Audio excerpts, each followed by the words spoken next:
सोनगरा की पुत्री अकिराज सोनगरा की पुत्री थी जेवंता।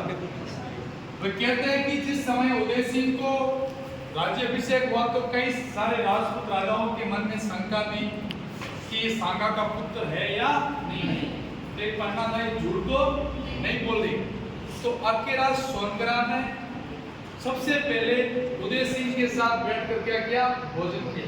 तब राजपूतों को विश्वास हो गया एक राजा दूसरे राजा के साथ भोजन कर रहा है, इसका मतलब ये ओरिजिनल उदय सिंह।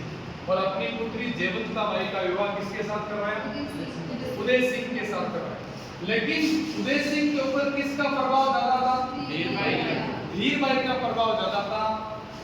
धीर भाई के अनुसार ही चलता था उदय सिंह। तो धीर भाई का लड़का था जिसका नाम था जगमा, और जेवंता बाई का लड़का था जिसका नाम था पट्टा।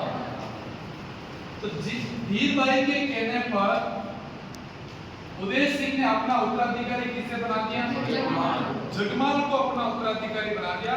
प्रताप को उसके अधिकारों से वंचित कर दिया। समझ अब क्या, जब 28 फरवरी 1572 को होली के दिन जब उदय सिंह की मृत्यु हुई गोकुंदा के अंदर, तो जब उसका अंतिम संस्कार कर रहे थे तो सिसोदिया सरदारों ने पूछा जगमाल कहाँ है, जगमाल क्यों नहीं है। तो मेवाड़ में एक परंपरा थी कि वो अपने पिता के अंतिम संस्कार में राजा भाग नहीं लेता। तो कहा वो है नहीं, तो वो तो मेवाड़ का राजा। तो सिसोदिया सरदारों ने क्या किया, उसी समय कहां पर, गोकुंदा में, कहां पर, गोकुंदा में प्रताप का क्या कर दिया, राज्याभिषेक। कौन सी बावड़ी पर, महादेव बावड़ी पर प्रताप का राज्याभिषेक किया। प्रताप का क्या किया, राज्याभिषेक किया महादेव की बावड़ी गोकुंदा में। वहां के सरदार करसनदास चुंडावत, करसनदास चुंडावत जो राणा चुंडा का पोता था, राणा चुंडा का पोता था। करसनदास चुंडावत ने प्रताप के कमर में तलवार बांधकर मेवाड़ की क्या दे दी, जिम्मेदारी, क्या दे दी गई, जिम्मेदारी।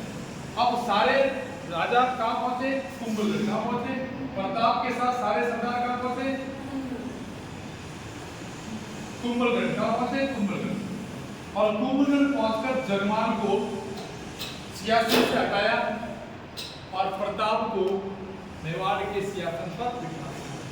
तो राज्याभिषेक कहां हुआ प्रताप का, राज्याभिषेक उत्सव कहां पर हुआ, पहुंचे, जगमाल को हटाया और प्रताप को योग्य मानकर मेवाड़ के सिंहासन पर बिठा दिया उसको। कौन नाराज हो गया, क्योंकि बड़े दरबार में उसकी क्या हो गई, बेइज्जती।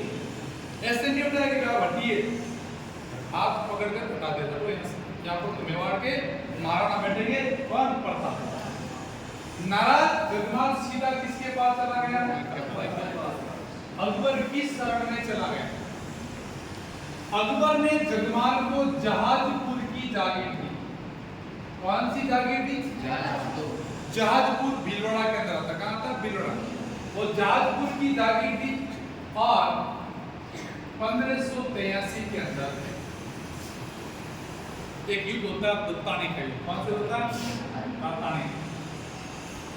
अब हुआ क्या युद्ध में कि जब जहाजपुर की जागीर दी और वहां का उसको प्रमुख बनाया, उसके बाद अकबर ने क्या किया, सिरोही का आधा राज्य भी किसको दे दिया, जगमाल को दे दिया। किसको दे दिया, जगमाल। जिससे सिरोही के जो देवड़ा सुल्तान थे, देवड़ा राजा थे, वो नाराज हो गए। वो क्या हो गए, नाराज। तो हमारे मेरे हिस्से की जो है वो आप इसको कैसे दे सकते हो, जगमाल को। जिसके कारण देवड़ा सुल्तानों और जगमाल के बीच में 1583 के अंदर कौन सा युद्ध हुआ, दत्तानी का युद्ध हुआ।